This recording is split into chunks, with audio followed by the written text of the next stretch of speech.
안녕하세요. 터치바이블 사역대표 김지삼 목사입니다.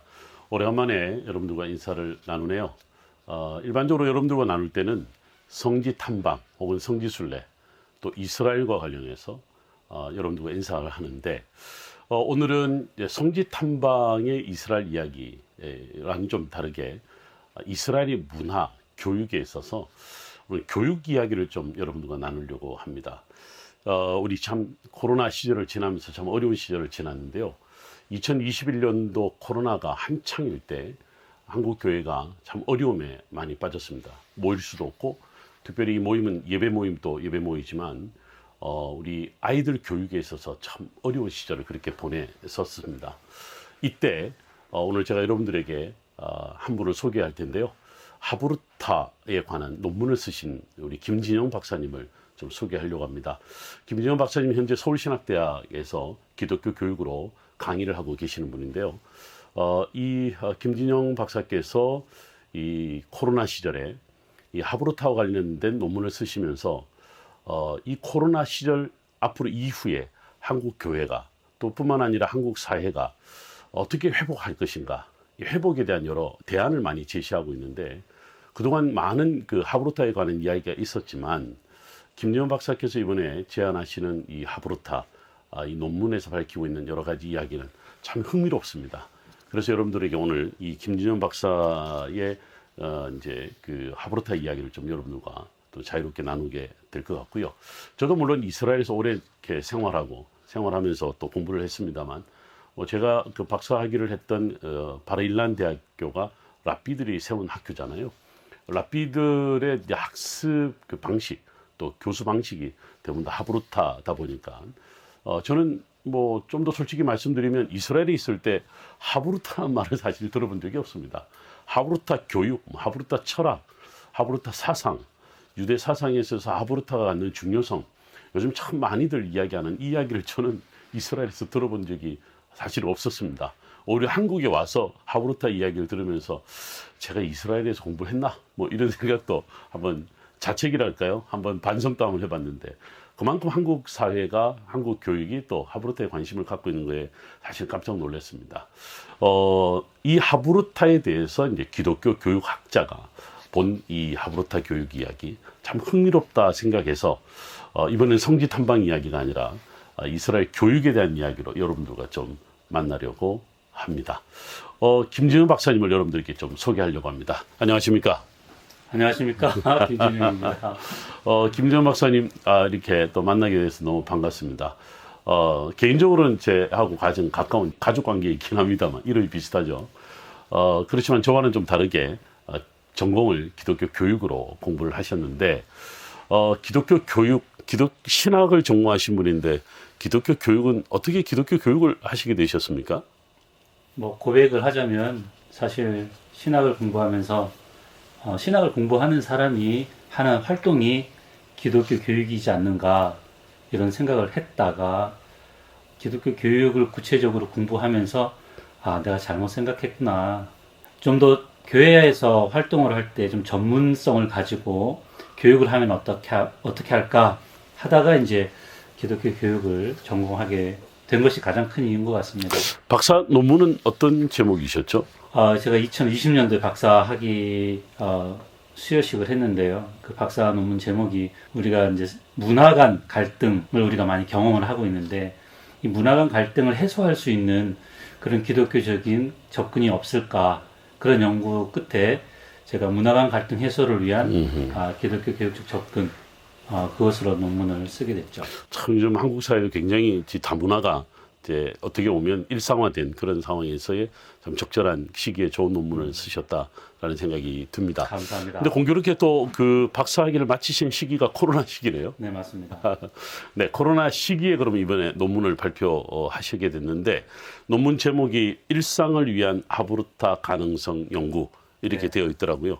제목이 일단 일반인들에게는 참 어려운 제목이긴 한데, 우선 하브루타가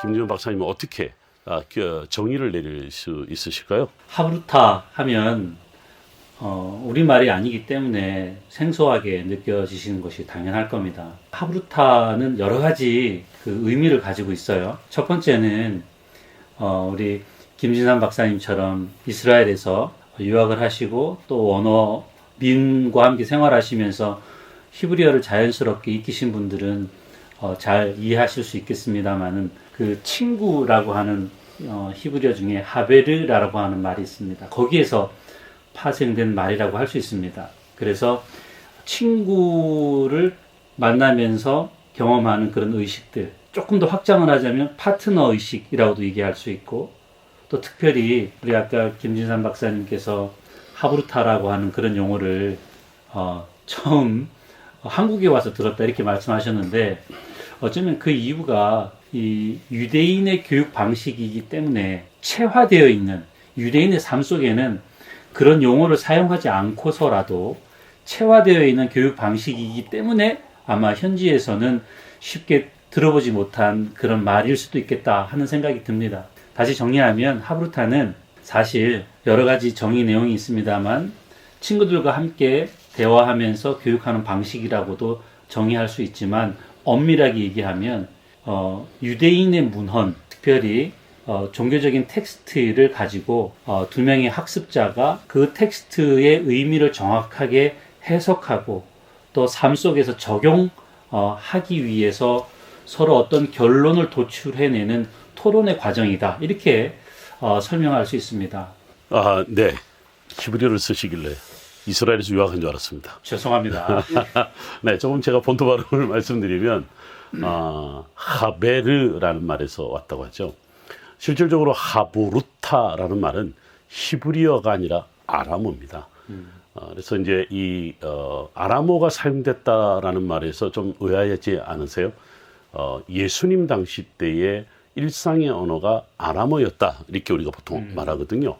그러면 이 하브루타는 오늘의 유대인의 어떤 교육의 어떤 전통적인 방식이라기보다는 오래됐다. 이미 하브루타라는 말 속에서 우리가 이미 느껴질 수 있을 것 같아요. 실제로 예수님의 어떤 일상도 사실은 하브루타 양식을 가졌다 했어요. 지금 김윤 박사님의 논문에 들어가는 말에 이렇게 하브루타를 정의하고 계시네요.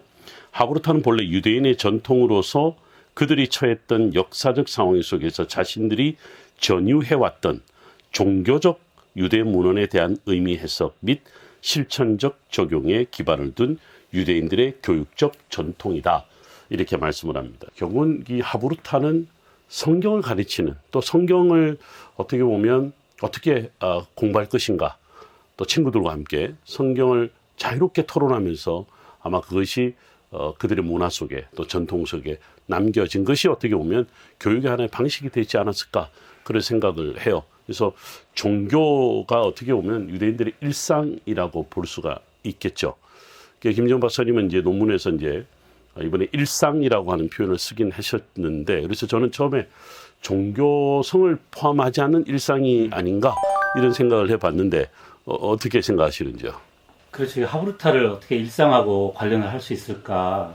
제 논문에서 주목하고자 했던 것은 뭐냐면 하브루타 과정 속에서 경험하게 되는 강점들이 있습니다.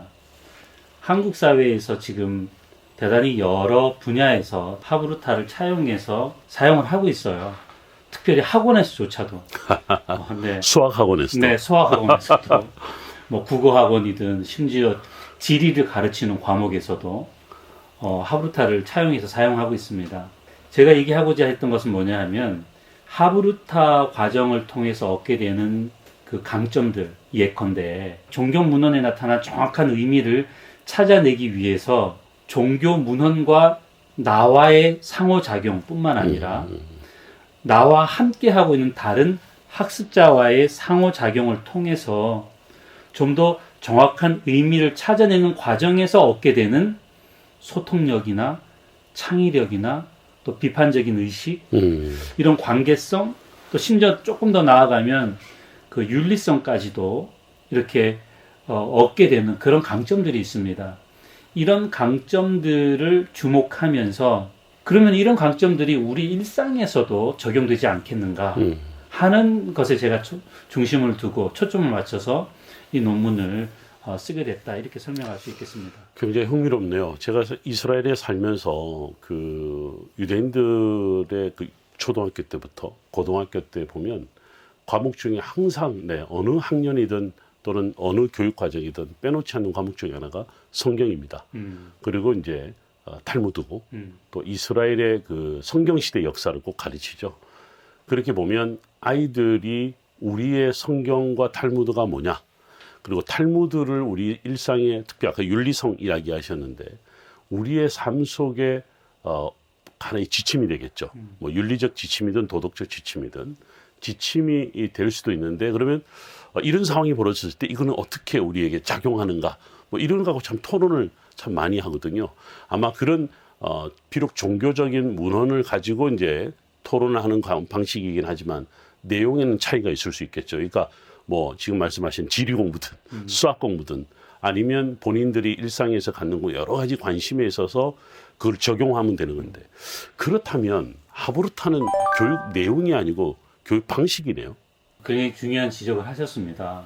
학자들마다 하브루타를 어떤 관점으로 보느냐에 따라서 일종의 그런 방식을 제공하는 틀이다라고 이해하는 학자들도 물론 없지는 않습니다. 왜냐하면 지금 우리 한국 사회에 다양한 그 분야에서 하브루타를 적용하고 있는 것이 그 하나의 증거라고도 볼 수 있겠죠. 만약에 어떤 교육 내용이라고 한다 그러면은 아마 이런 여러 분야에서 적용할 수 있는 접촉점을 찾기는 쉽지 않았을 겁니다. 하나의 방법으로 접근했기 때문에 다양한 교과목에서도 이런 하브루타를 적용할 수 있지 않았겠는가. 그것이 증거가 되기 때문에 지금 우리 김진삼 박사님 말씀하신 것처럼 하나의 방법으로 하브루타를 접근할 수 있었겠다. 저도 동의하는 바입니다.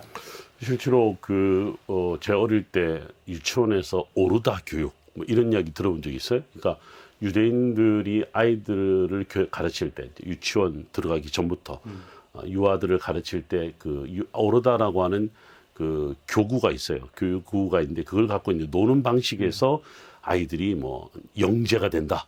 뭐 이래서 참 우리나라에 그 재료 엄청나게 교구가 엄청나게 팔렸던 적이 있었던 걸로 기억하고 있는데요. 지금 이제 하브루타는 교육 내용이라기보다는 교육 방식이다라는 이제 저도 그게 굉장히 동의를 하고 있는데 그동안 유대 교육 내용에 대해서는 사실 일상에 적용하기가 어려웠던 게 뭐냐면 쉐마 교육이다. 그리고 또 유대인 교육 그러면 대부분 다 탈무드 교육이다. 이런 이야기를 이제 많이 하다 보니 유대 교육은 왠지 탈무드 교육 내용을 우리가 공부해야 되는 게 아니냐. 그러면 똑똑해진다. 영재가 될 수 있다. 그래서 한때 우리나라의 유대인들의 탈무드 지뢰 엄청나게 팔렸던 것 같습니다. 실제로 탈무드 지혜 보면 별로 지혜가 생기지 않는데 왜 사람들은 그렇게 돈을 주고 사는지. 그래서 제가 볼 때는 아마 누군가에게 내가 이런 책 읽었어. 뭐 탈무드에는 이런 내용이 있어. 뭐 이런 걸 자랑하고 싶어서 비싼 돈 들여서 책을 산 게 아닌가. 그렇게 보는데 그러면 지금 하브루타는 지금 말씀드린 대로 교육 내용, 즉 유대인들의 종교적 교육 내용이라기보다는 비록 종교 문헌을 갖고 토론하는 방식인데 하나의 교육 방식으로 이해를 할 수가 있겠군요. 그렇습니다. 네, 그렇습니다. 지금 김연 박사님과 함께 우리가 하브루타 이야기를 하고 있는데요. 지금 한 가지만 더 짚고 우리 하브루타에 대한 우리 첫 시작을 이렇게 한번 정리를 해보려고 합니다. 근데 하브루타 아까 친구들 간에 토론하는 방식이다 이렇게 보면 친구들 다수하고 하나요? 아니면 1대1 두 명이서 하는 짝으로 나누는 그런 짝으로 함께하는 그 이야기 방식, 토론 방식일까요? 그 참 좋은 질문이신데요. 원래 하브루타 방식은 종교적인 텍스트가 있습니다. 김진산 박사님 말씀하신 것처럼 탈무드가 있기 전에는 미시나라고 하는 종교적인 문헌이 있었는데 그 미시나라고 하는 문헌이 있다라고 했을 때 그 문헌을 대하는 학습자 A라고 하는 학습자가 있고 또 B라고 하는 학습자, 그러니까 문헌과 학습자 1, 2 이 구조가 가장 기본이 되는 구조입니다. 그러니까 만약에 사람으로 말하자면 1대1 구조가 되는 거죠.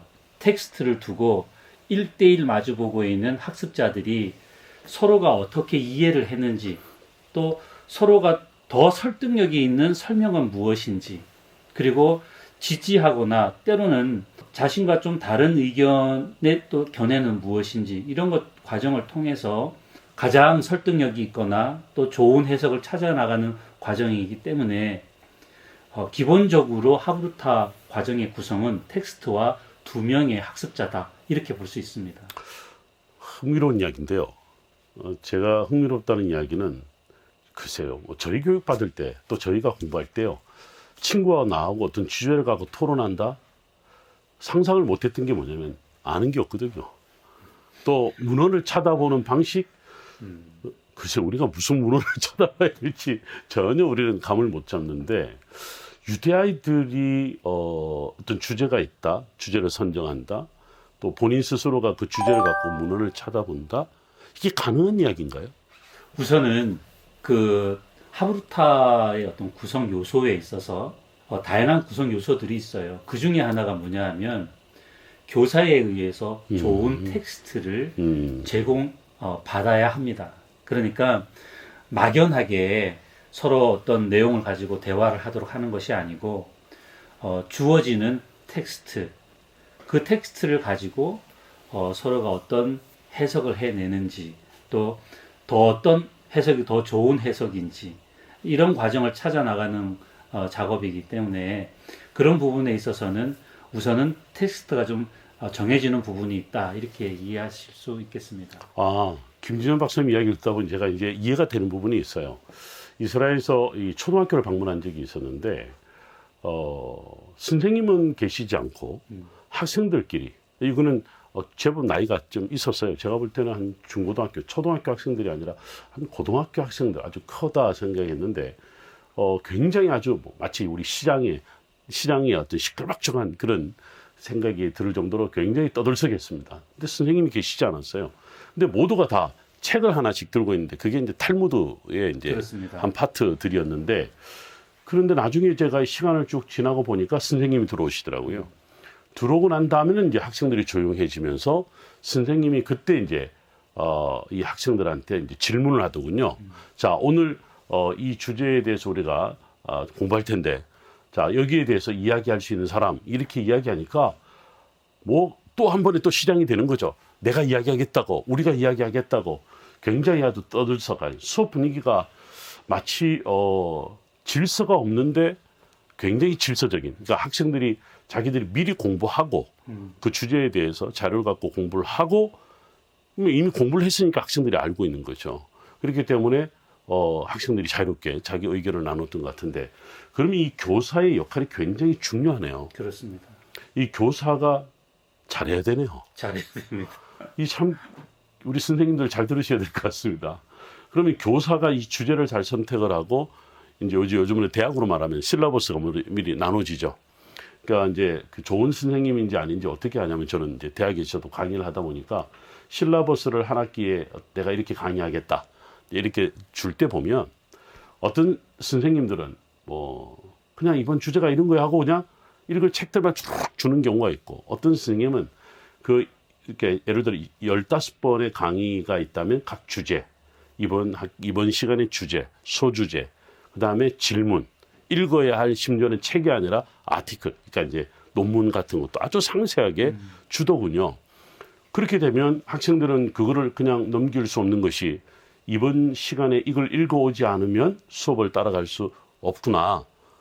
저도 그런 생각을 해서 이제 학생들에게 그렇게 자세하게 안내를 한 적이 있었는데 한 교사가 굉장히 중요하군요. 그렇습니다. 이제 질문을 미리 준다든가 읽을 거리를 준다든가. 근데 참 우리 한국 교회도 그렇고 한국의 어떤 교육 현장에서도 그렇고 선생님들이 이렇게 열심히 하고 있을까요? 그 부분에 있어서는 우리 숙제라고 할 수 있습니다. 우리 김윤상 박사님 말씀하신 것처럼 지금 하신 말씀이 사실은 굉장히 많은 것들을 함의하고 있는데 우선 정리를 해보면 첫 번째 선생님의 역할이라고 하는 것이 하브루타에서 선생님의 역할은 하브루타 짝이라고 할 수 있는 서로 대화할 수 있는 파트너 중에 어느 한 학습자도 소외되지 않도록 그리고 어떤 한 학습자에 의해서 그 대화가 너무 주도되지 않도록 그러니까 그런 차원을 잘 관리할 할 수 있는 역할을 하는 것이 교사이기도 하고, 좀 전에 또 말씀드렸듯이 그 하브루타가 잘 이루어질 수 있도록 학습자들로 하여금 지적이든 또 정서적이든 또는 사회적이든 이러한 어떤 자극을 받고 역량이 성장될 수 있는 그런 기회를 제공할 수 있는 그런 문헌을 선정하는 것이 필요하다고 할 수 있죠. 그리고 난 다음에 학생들끼리 하브루타가 자유롭게 이루어지고 난 다음에는 아까 우리 김진산 박사님 말씀하신 것처럼 선생님이 안 계신 것 같았으나 시간이 지나고 나니까 선생님이 나타나셨다 하는 것처럼 하브루타의 구성 요소 중에 그런 물리적인 환경들이 있어요. 선생님이 안 계신 것 같으나 나중에는 그 전성수 교수님이 그런 표현을 썼어요.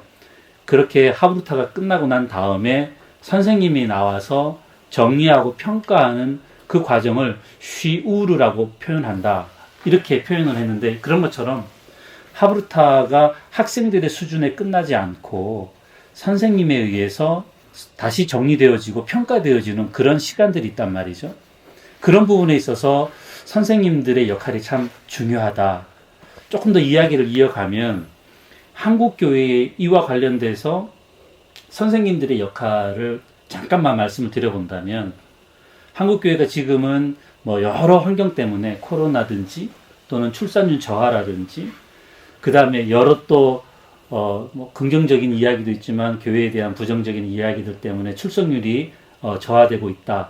이런 것 때문에 교회 학교가 지금 폐쇄되거나 또는 감소되고 있는 그런 교회 학교 환경이 지금 점점 확대되고 있는데, 이런 과정 속에서 우리 선생님들이 교회 학교에서 성경 공부를 어떻게 접근할까 했을 때 우리 김진선 박사님 말씀하신 것처럼 사전에 본문을 주중에 학생들에게 제공을 하고, 그리고 학생들이 충실하게 그 본문을 읽어오고 자신의 생각들을 가지고 오고 난 다음에 교회에 모여서 다시 그 본문을 가르치기보다 그 학생들이 어떻게 생각을 했고 또 그 본문에서 무엇을 얘기하고 있는지를 들어보는 그런 시간으로 성경 공부, 분반 공부를 좀 이렇게 다시 좀 재구성한다면 학생들의 이야기를 선생님들이 경청을 하고, 그리고 서로 간에 다른 이야기들이 있다면 왜 그렇게 생각하는지